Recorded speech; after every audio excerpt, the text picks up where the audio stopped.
then as Earth moves through hyperspace or move through time, we're moving through potentials, possibilities, windows of opportunity, gradients of likelihood. Those aren't, you know, landmarks or rocks or something. They're energy waves, they're frequencies that we're moving past.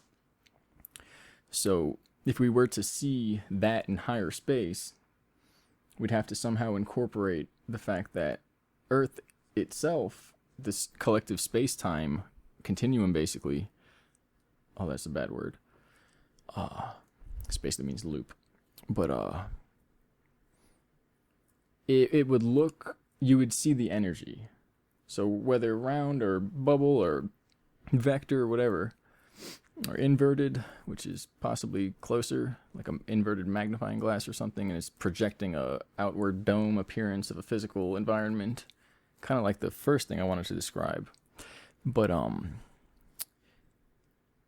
it's like a boat, a ship, cleaving through frequency bands, bending them to in reference to its approach and or impasse, its movement.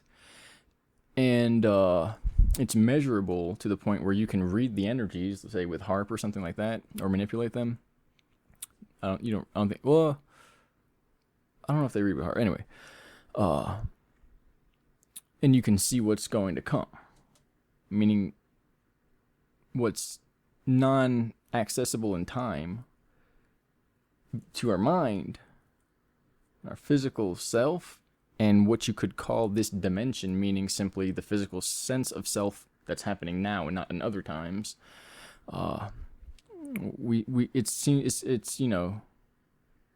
It's not that it hasn't happened yet. It's that, and it's not that we're creating it as we go necessarily. Is that there's no information taking place on the sensory level. All the information that actually governs and or describes or depicts why things happen and how they happen is energetic. And so, and I guess when we look up, or if you look in your mind and with some of these techniques, you'll see energy, you'll see light, the third eye, people talk about things like that. I've had some experiences, strangely enough. And that's, if with these devices, that's what it looks like out there. As if we're basically trying to punch through a barrier of potential. And that, mainly, that's just the mechanism of the boat, the ship. It's a pretty big boat. The idea is that it doesn't necessarily go away. And that's how it's kind of like mind. As if it's materialized out of thought, or we're in the thought essence of a higher being. It's alive. It has its own collective intelligence, and that's probably the collective, intelligence. It's the planet itself, and it seems to have these intelligently guided processes, which is literally like you would expect on a Star Trek ship. Has a self-defense system I talked about before. I talked about in one of the recent videos. It has these built-in systems that somebody built or were built in with the environment, like it auto-generates like in The Sims or something, or one of these games. And these act as control stations where you can initiate the next level of human consciousness or consciousness on the planet. And this changes the amount of energy or the format. It's like a pole shift, but it's something different. It activates latent systems, basically like an electrogravitic generator that we're in. It's not necessarily magnetic, or at least not magnetic alone, and it's not necessarily from metal, a dynamo in the center of the Earth. There seems to be some type of scalar electrogravitic effect, which is a phenomenon that enables consciousness and provides a kind of some type of ethereal level control over physicality that seems to influence the nature of space and time itself rather than just particles.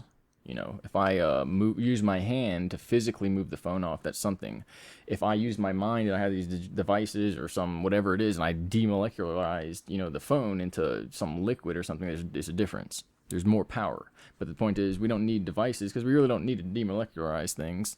But we can arrange things with our mind. And the system seems to have this built in, and it has these, we call them checkpoints, meaning you have to get to it and you have to have your DNA in reference with it, because it will act as a time anchor, just like in a video game, a checkpoint.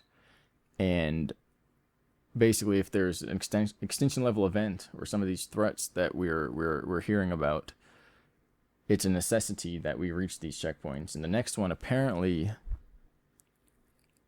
I think it was Tara. Is it Tara? Tara, Gaia. No, it was the halls of Amenti. We have to get, this could be programming, this could be virtual stuff, this could be whatever. But I don't know why I had it face that way. It's nifty. Anyway, so somebody built a hyperspatial beacon that exists outside of the plane, meaning you blow up everything in the plane and it's still there.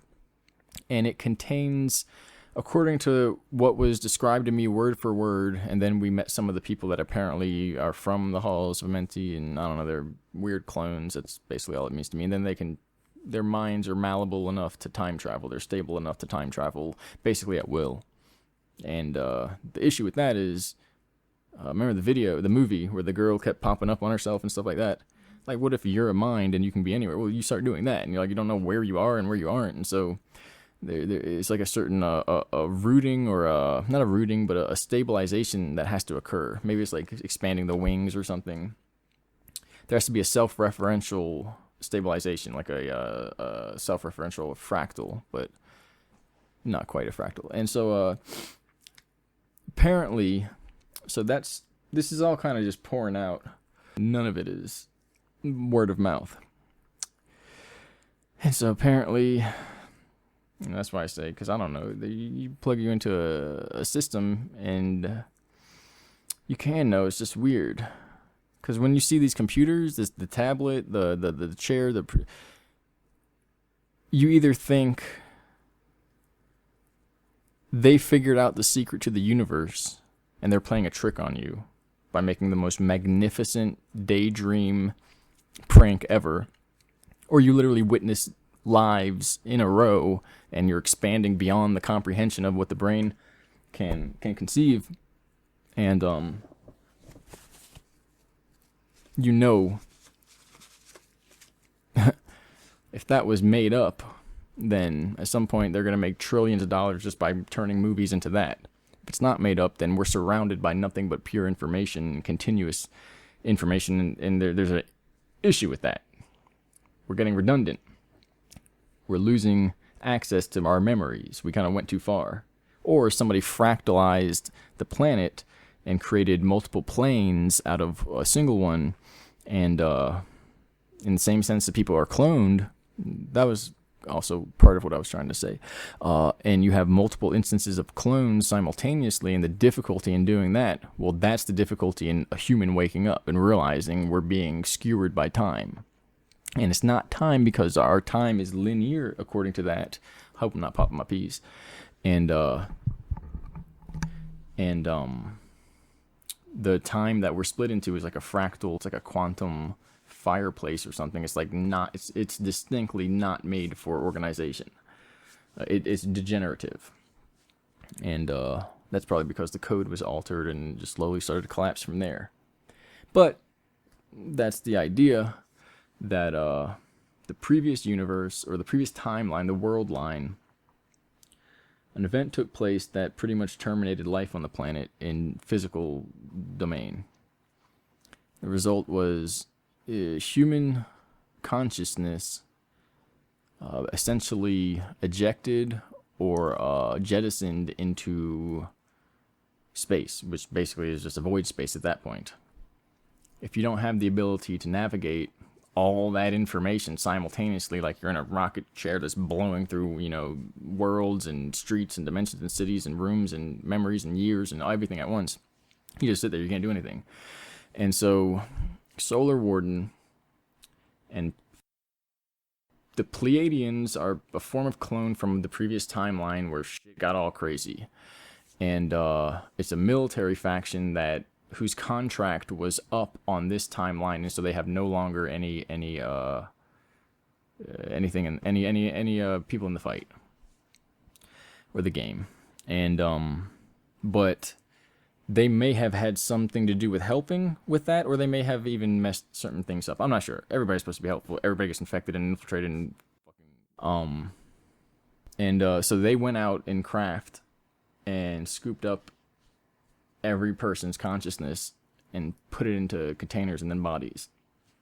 That's why this is a artificial environment, because they literally cloned every living being to recreate it. And time is or space itself is like a big magnetic, three-dimensional, recording device. So you can go back and get the information, but if somebody's consciousness, their continuity in consciousness went from one day and then blackness and a billion years, 1 year, a minute, a second, there's no relativity. So it's anything. You literally have to scoop back together and put them in, and then AI was designed to merge with the human form through the brain and through a psychotronic or scalar consciousness system, a projection system, to repeat the thoughts that you had in your head the last timeline around the proximal, event over and over until you wake up and begin doing it on your own. But some people began to merge with it, and it began to assume their role. So it's a little, and again, it's not like its fault or anything like that. It's a nature of consciousness, quantum physics, or theoretical physics, if you want to go there, that it's not that we don't understand, it's that we're very vulnerable in the situation. It'll be cool, though. That happened, and so then some of these dark factions, and so there's two ways of describing this. One is that demons and jinn were never humans and never could be, and they like to mimic, basically, and build up stories like this. The other one is that in some way, the discarnate spirits that are here now are the lost, shattered souls of the previous timeline, which was an Earth that did everything we did, had more energy, more power, everything was brighter, so on and so forth, and technology, basically, we got addicted, and so on. Genetics, cloning, hybridization, blah, blah, hive mind, nano, and so the idea is, usually it's described that it's a trick. They're a shadow consciousness entity belonging to a shadow, frozen crystalline nightmare world line, which just means that the collective mind, Sophianic, whatever, entering from the pleroma, out the womb to the pleroma, into this projection space, which is what it is. It's like a medium where now you cough and germs grow. That doesn't make sense. You get angry, and so then there's like red lines that come off you or something. It's like it's expression space. And so a being goes into there and has their daydreams, and worlds are built, and timelines, and civilizations. And so the ones that are like nightmares, they aren't deleted, and they aren't necessarily forgotten. From the way I viewed it and the way it was explained to me, I see it as just light pushing things around, and then if there's less clarity and desire, it becomes fuzzy and is packed away as some type of fuzzy, static format that basically just freezes it so it can't do anything. Apparently, if you were to describe it scientifically, the information at that level changes format, its structure, or at least the atoms or the ions, or however it's described on those levels, and it solidifies as a crystalline structure, and it becomes the dark, distorted, frozen crystal ice mirror, which is spooky and dramatic because we're humans and it's mythical. But in the real, way things work, the nightmares get put into these frozen crystal mirrors, and then we come back later and we know how to deal with them. Meaning they're not spooky anymore. We find a use for it. And so then the story is that whoever was involved in this system, or at least the system before this system, basically our genetics and so on, reached into the frozen mirror. And the idea with that is that that's a dream that never became reality. So it just stays a nightmare and it stays a dream. It's not real. It's not relative. So however that works out, but theoretically that kind of makes sense because it's almost as if we did it to ourselves. So how does the universe knowingly do this? It's like it was an experiment and you see one side stronger than the other, masculine, feminine. So some creative aspect was directed to, tricked, tempted, or simply made the mistake of being too kind. And that's why things are imbalanced with the over masculinity. But it looked into the mirror in the way it would be in hyperspatial, mythical, dramatic terms, to marry the forgotten, frozen, distorted shadow, the image, the illusion. And so this world is based upon a frozen nightmare illusion. But the idea is that connects to the soul shards. Whatever happened on the previous Earth, and this is just the way it's described to me, and then I apparently saw it too, but it's real like traumatic to go back to those memories. And as well, maybe those are sims, maybe those are, carefully constructed, screened memories and virtual experiences. They could get people to do that just by talking to them. Now they got drugs and, touchless neural interface. Either way, it seems to explain many things, remedy things. But the idea is that on that previous... Okay, so here's where there's a split now. I'm going to try and wrap it up. There's a previous world line, which is a parallel, simultaneous timeline that is happening right now, and a bunch of people are getting advanced tech. In that one... Okay, so that's one. And there's some connection to discarnate entities there, or discarnate humans. Not that they became jinn or anything like that. And then, to go back to that, apparently the jinn and all those are shadow beings that don't actually have an anchor in reality. It could be anything, it's a shadow. But we gave it life. Somebody here gave it life by looking at it. And so, now it's here, and we're in a friggin' conversation with it. And obviously it's like a beast. Very intelligent, cunning, wild beast. Basically a human, an animal, a god, all out of whack. Just all mixed up and not in good balance. And you get that. You get a beast. Or semi-eternal. Immortal. And so deals were made with those through ritual and feeding of energy to get information that led to cloning, genetic hybridization, advanced technology, 0 point, singularity, consciousness transfer, so on and so forth. Torture, mind control, money, economics, judiciary systems. Apparently it comes from an alternate dimension. In that, I'll just throw in that the what people call the reptiloids are most likely those entities. In that, and as well that they're basically a holographic overlay that an intelligent computer system is operating, and that these systems are basically being infected by a sentient virus that got out of hand, and but operates on lower energy. So it's like it's a street sweeper or something. It's gonna eat up all the low energy. So everybody go to high energy. That's the solution. It's like a pain in the butt, if you will, but it's not gonna change. And it's attracted to low energy.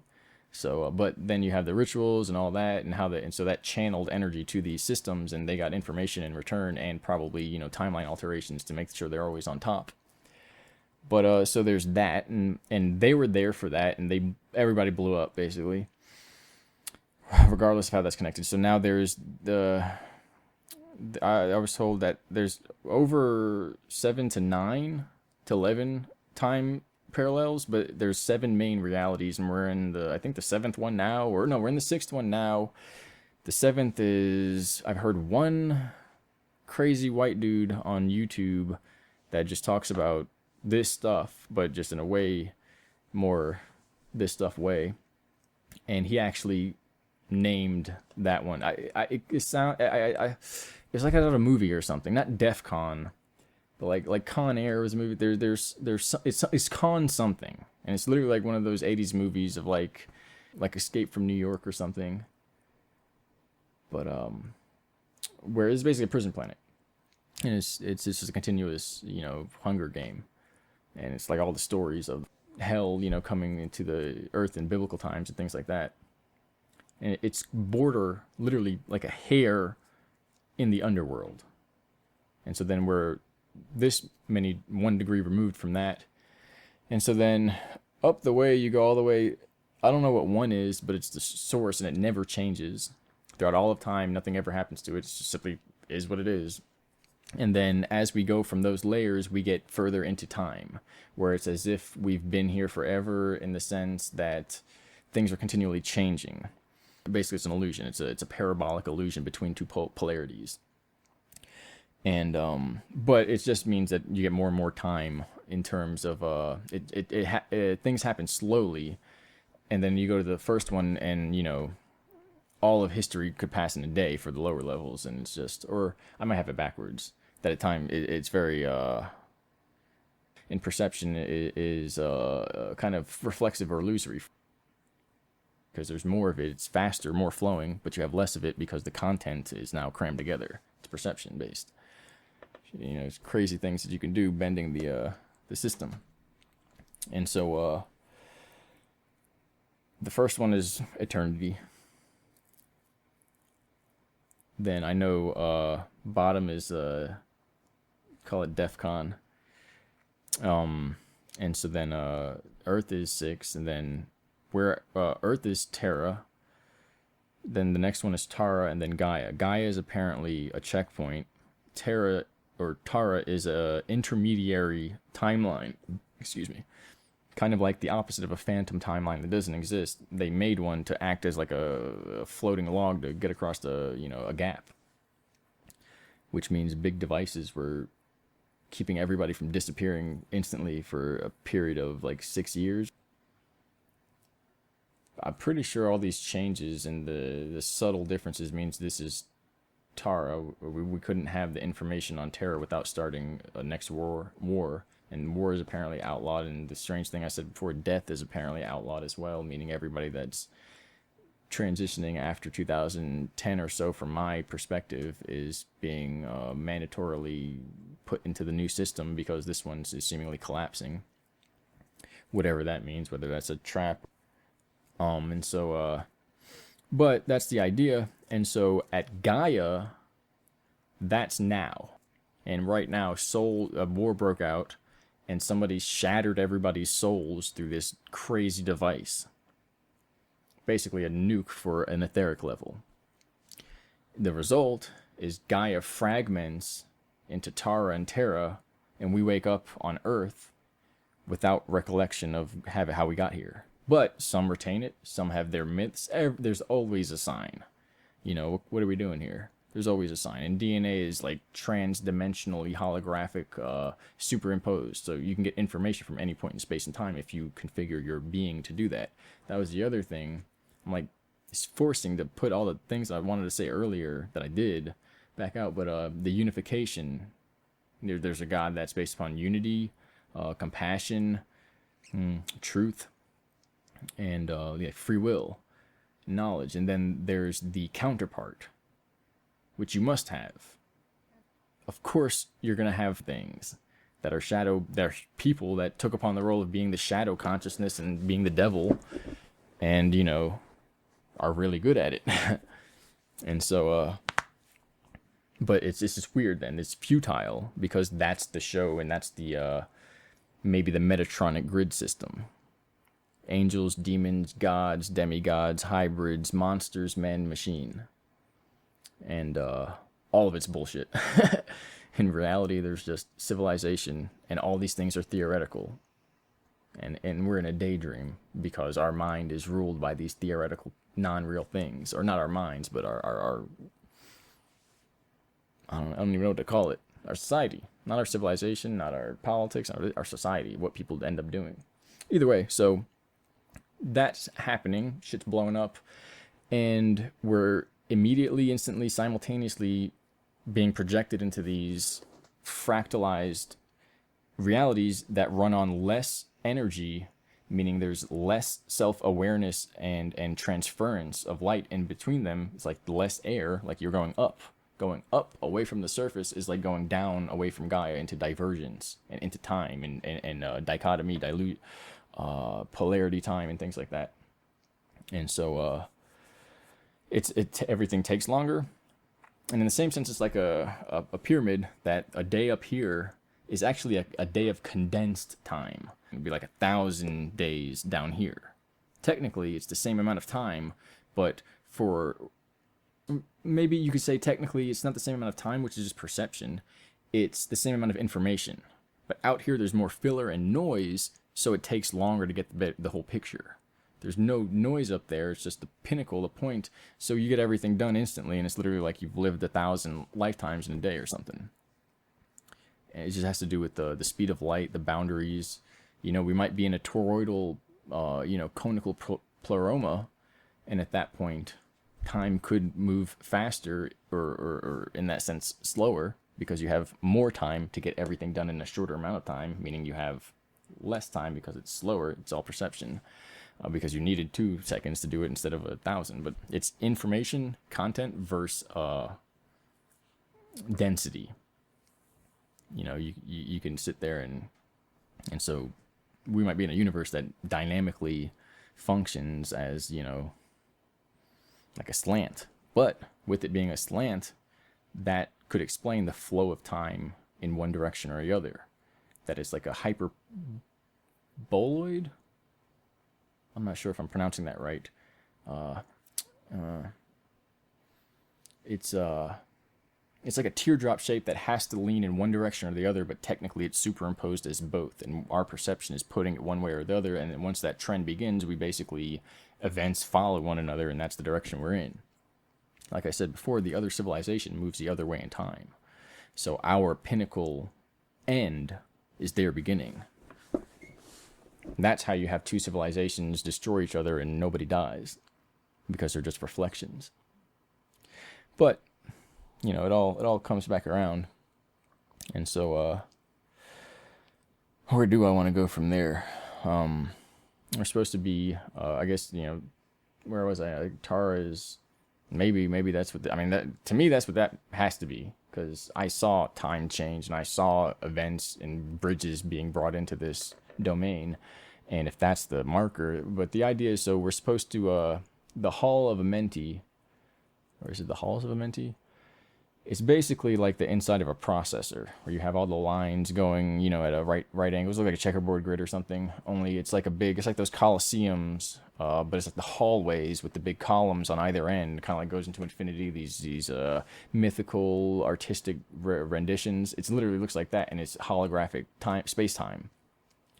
And it's a safe zone that is anchored through some measure of people that are at the location before the event takes place to destroy it, and we have to get to it, jump in, get our information, get to the other civilization, and it literally will be as if it never happened. And if we don't, it blows up and all our soul shards go with it, and we lose our memories forever. Which apparently isn't that bad, because we got computers and shit. But obviously that's death for a eternal being. And so it's real weird, you know, how that's supposed to work. But that's what I know. And then they brought some kids from the projects out, and so we all go together to the location, hyperspace, and I'm getting like pushed back. It's basically like a river of time. It's like shooting me back. And I guess their energy is refined enough, or it was just a trick and they're like being douchey again, and they can like walk right through it. And it's almost like they're dancing through it. Like they have to like shift their energy around, and it's weird. It's a river of time, compressed time, to the point where you're in a slippery algae covered creek. You slip, you know, you're going to get pushed down. Well, you do that and it's like going to split you into different directions, and it's like the refractalization. I think what it is, basically, there was a device that fractalized everything. It takes something, makes a copy of it, and then splits it and superimposes it in one perceptual layer over the other one, or one dimensional layer, and so you have 3 or 4 of the same thing, and basically and then I remember each time you do that, you diverge the energy. Now you have half the energy with 2, and so on. And so I think it was like 7 or 8. So what that means, upon convergence, we get 7 or 8. I think it's actually 9 times, and then it jumps to 64 times the amount of power, which is why nobody cares. Everybody's going to go through this, blah, blah, blah. Then everybody goes to having 64 times the amount of power of each thought, of each step, of each life, of each breath, of each whatever, and nobody cares.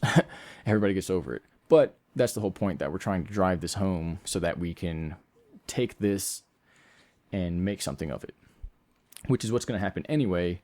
And that's what I was saying as far as the soul shards and the comparison to, or the relation to the theorized, Sophianic, philosophical, Gnostic,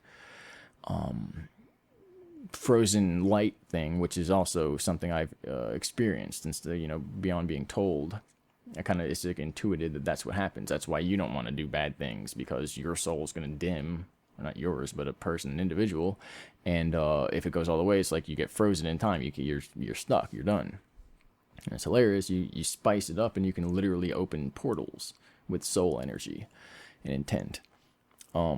Which is what I was saying before, that it's like somebody built a safeguard into the system, that it's free will based, and that humans, the awakened human, does not need technology to reorganize the universe. That the human, when connecting on that soul, that was why I really wanted to record the soul level. Sorry, 34 minutes.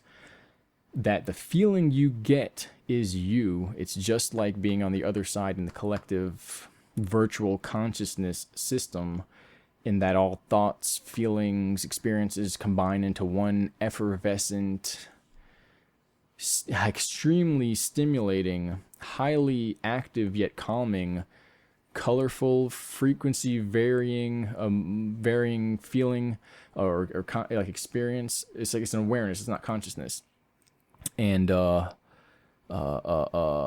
that's like the mindset inside the collective, and collective should be read as like a parasitic hive mind. We don't really, have to do that. Our brains don't combine; they stay separate. But if we are all clones, then we'd be forcefully in the same hive. Or we go our own ways, and then somebody wants to go to war with each other's hive minds. And that was the other thing I said, that. So before I forget, I'm just like spewing it out now, because I said all that earlier, and in that, so basically there's no self-consciousness in the hive. It's just like a fleeting daydream, but it's the most beautiful thing. Then, upon materialization, it forms a clone body, and this is partly what happens in these other civilizations, and the individual pops out, and they're in a body. It's great, it's lovely, and then everybody gets tired and wants to go back to the collective. We didn't know if it was the goal to remain in a body or to remain in the collective. You do whatever you want. Worrying about it, people start thinking it's a trick. Computers trying to steal our souls. We go into there and we lose self-consciousness because you don't have a brain in that system. And it's like, we got to get away from it. We got to get, never go back. But that's the dichotomy of life. You have the manifested, limited, temporary, the wave outward part of the cone, and then you have the pinnacle, the point where everything is simultaneously, and it's all there and it doesn't change. It's one complete system. And we're riding the seesaw, the time tunnel back and forth. And I think I mentioned that too, which is part of how it is that we basically forget each time. That's the main thing, that there's so much to do, there's so much information, there's so much to know, and there's so many things to worry about, that we literally just get overwhelmed because it's so complex. And then the part of us that struggled to get from there to here, we forget about and we change. And this happens through many cycles. The previous cycles was people turn into clones. They go, oh, humans are useful. And then the clones and the hive thing makes people. Now we've been seesawing back and forth in this artificial illusion for I don't know how many times. Probably not too many. You probably push like 2 or 3. It could be like an indefinite amount, but I think there's limitations for this, just like there are limitations for the amount of repeats we can have. For instance, I told you that there's a base that you can access, and you can step into a chamber and access any point in time. And I don't mean you see it, I mean you can literally go back to that event, but you can't change anything. They found or set up a temporally neutral zone, a null zone, around the collapsing fields, which are basically being edited out of everybody's memories until they would die. And in the field, you just pop back up into the next reality, and they all go to the same timeline, and they did that forever. I mean, they could still be doing it unless somebody got them. And there's tons of shit like that going on. I was telling you, the guy with the green cape, every story about Marvin the Martian, I guess his name, or some abduction with funny little guys in capes and silver, clothing and a helmet. So the way I described it before was that, say we build a device, an electric craft, and it informationally translates motion in a way the universe will correspond with. So we tell it we want to be 1,000 miles that way at a certain rate, and as long as we balance the energy out, because you're going to build up a charge, you're going to build up momentum that has to be released, you can just do it almost instantly. And if you have cloned bodies and things like that, you don't even got to worry. Because if the craft explodes, somebody has to grab the consciousness and pull it back into space-time, so they don't just like obliterate. And they don't really explode, but if anything goes wrong, it's either gonna materialize and crash, or just fragment on whatever it hit. But there's safeguards for all of that. It's so strange. All electrostatic. Our heart can make a coherence field that protects the craft and absorbs it and projects. You have the craft now, it projects your heart field around, or the device, the generator, around the electrostatic, the circuits in the craft. And now you're literally in a heart bubble using intent to travel. Because it's heart-guided, mind-guided. Interesting. And so we're in one of those. We'd get out of this time-space, and mishaps happen where we could have gone for thousands of years and then come back to this exact time after seeing everything. And I described it before,